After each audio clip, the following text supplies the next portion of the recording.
السلام علیکم دوستوں، میں امید کرتا ہوں آپ سب خیریت سے ہوں گے۔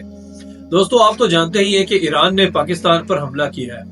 آخر کیا وجوہات تھیں کہ ایران کو اتنا بڑا قدم اٹھانا پڑا، وہ بھی اپنے اس پڑوسی کے لیے جہاں سے کبھی بھی ایران کو کشیدگی نہیں فیس کرنا پڑی۔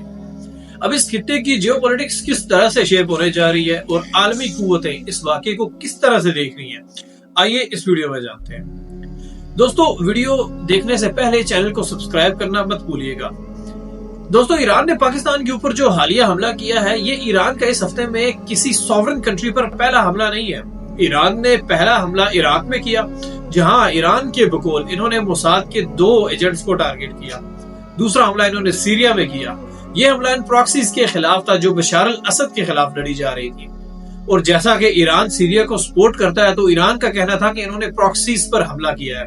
اور تیسرا حملہ انہوں نے کیا پاکستان میں بلوچستان کے ضلع پنجگور کے ایک علاقے بروم میں، اور کوہ سبز کے نام سے یہ جگہ مشہور ہے۔ دوستو، یہ وہی جگہ ہے جہاں پر راکٹ داخل ہوئے، جہاں پر 2 بچیاں شہید ہوئی اور ایک خاتون زخمی ہوئی۔ یہ وجہ کیا بنی، اس کے لیے ہم تھوڑا سا پیچھے جاتے ہیں۔ 15 دسمبر 2023، جس واقعے کو اتنا میڈیا پہ ہائی لائٹ نہیں کیا گیا تھا، عراق کی سائٹ پر جو سستان بلوچستان کا پروونس ہے، یہ ایک سمگلنگ روٹ ہے۔ اب یہاں آئے روز جھڑپیں تو ہوتی رہتی ہیں، یعنی سمگلرز کی پولیس، رینجرز اور ایرانی فوج کے ساتھ آئے دن کشیدگی چلتی رہتی ہے۔ اب 15 دسمبر کو سستان بلوچستان میں حملہ ہوا، جہاں پہ ایران کے 11 پولیس اہلکار اپنی جان سے ہاتھ دھو بیٹھے۔ اب ایران اس کی ریٹیلیشن چاہتا تھا، مطلب خطے میں اگر دیکھیں تو پہلے ہی کئی جگہ پہ جنگ کا مارکا لگا ہوا تھا۔ جیسے کہ آپ جانتے ہیں کہ غزہ اور اسرائیل کا معاملہ 5 اکتوبر سے ویسے ہی جاری تھا، اور اب ایران نے حملہ کر دیا پاکستان پہ۔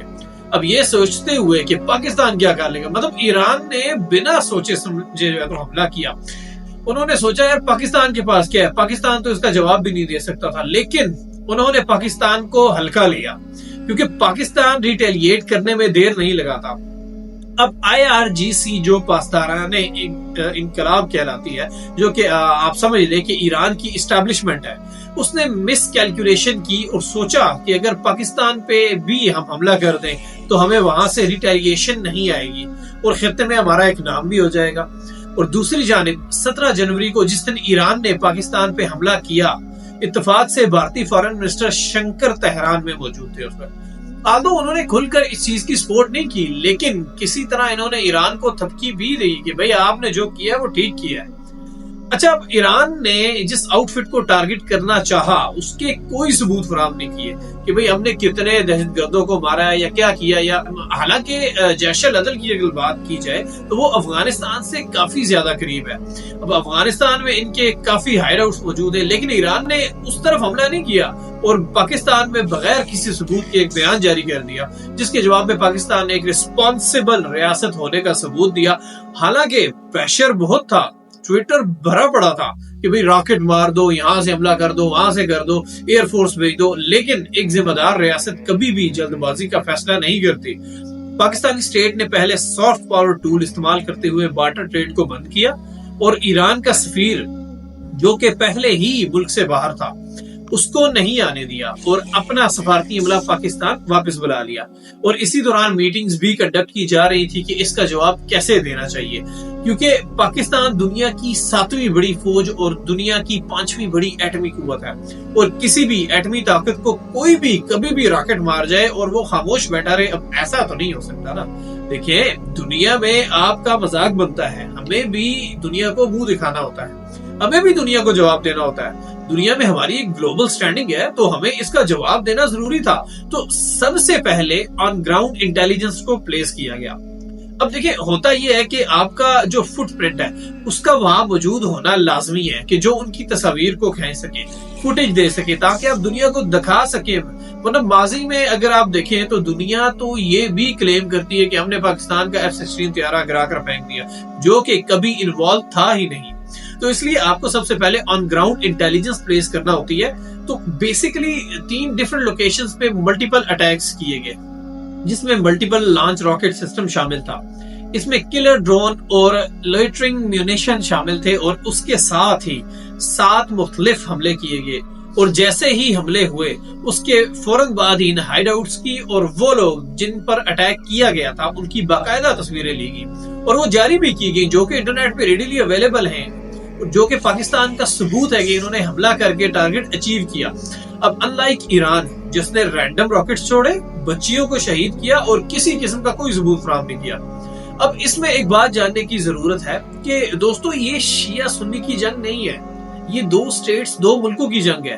اور ایک بات ہمیشہ یاد رکھیں، ملک کا نہ کوئی ریلیجن ہوتا ہے اور نہ ہی اس کا کوئی مسلک ہوتا ہے۔ پاکستان اور بھارت کی بھی جب جنگ ہوئی تو وہ مسلمان اور ہندو کی جنگ نہیں تھی، کیونکہ پاکستان سے زیادہ مسلمان تو انڈیا میں آباد ہیں۔ یہ سٹیٹ کی جنگ ہوتی ہے، تو پلیز اس کو کسی بھی قسم کا مسلکی رنگ نہ دیں۔ اچھا، اب ہوا یہ کہ ایران نے حملہ کیا، آگے سے پاکستان نے حملہ کیا، سکور برابر۔ اب بات ٹیبل ٹاک پہ ہونی چاہیے، کیونکہ ایسا نہیں ہو سکتا کہ ایک طرف سے حملہ اور آپ چپ کر کے بیٹھ جائیں اور آپ ٹویٹر پہ لوگوں سے گالیاں کھاتے رہیں۔ آپ بھلے ہی جتنے بھی کمزور ملک کیوں نہ ہو، آپ کو آئی ٹو آئی بات کرنی ہوتی ہے، نظروں میں نظریں ڈال کر بات کرنی ہوتی ہے۔ دنیا میں اپنا ایک مقام مینٹین رکھنا ہوتا ہے، آپ کو سکور لیول کرنا ہوتا ہے۔ اب اس خطے میں یہ ہوا کہ چائنا بھی ایکشن میں آ گیا، اس کے علاوہ سعودی عرب، ترکی، اس کے علاوہ امریکہ نے بھی پاکستان کی فیور میں بیانات جاری کیے ہیں۔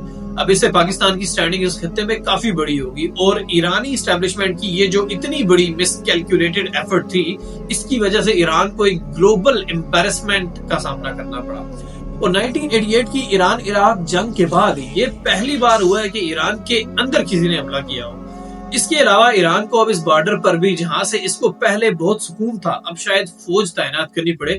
پاکستان جو کہ آلریڈی 2 سائڈ سے ہاسٹائل نیبر اور ہاسٹائل انوائرمنٹ کا شکار ہے، یہ تیسرا بارڈر وہ افورڈ نہیں کر سکتا۔ لیکن ان 2 بارڈرز کو بھی ایک میسج دینے کی ضرورت تھی کہ اگر آپ کی طرف سے کسی بھی قسم کی مس ایڈونچر کی کوشش کی گئی تو آپ کو بھی اسی طرح کا جواب دیا جائے گا۔ تو پاکستان کے لیے obviously یہ ایک ضروری چیز تھی۔ اب ایران ایک لانگ ٹرم سینکشنز کا پہلے ہی شکار ہے، پاکستان بھی ایک پولیٹیکل اور اکنامک ٹرموئل سے گزر رہا ہے اس وقت، اور دونوں جنگ افورڈ نہیں کر سکتے۔ لیکن صرف اس لیے کہ جنگ افورڈ نہیں کر سکتے، اس کا ہرگز مطلب یہ نہیں کہ آپ جواب دینے سے قاصر ہیں۔ دوستوں، میں امید کرتا ہوں کہ آپ کو میری اس ویڈیو کے ذریعے کافی ساری چیزوں کی کلیئرٹی ملی ہوگی۔ شکریہ۔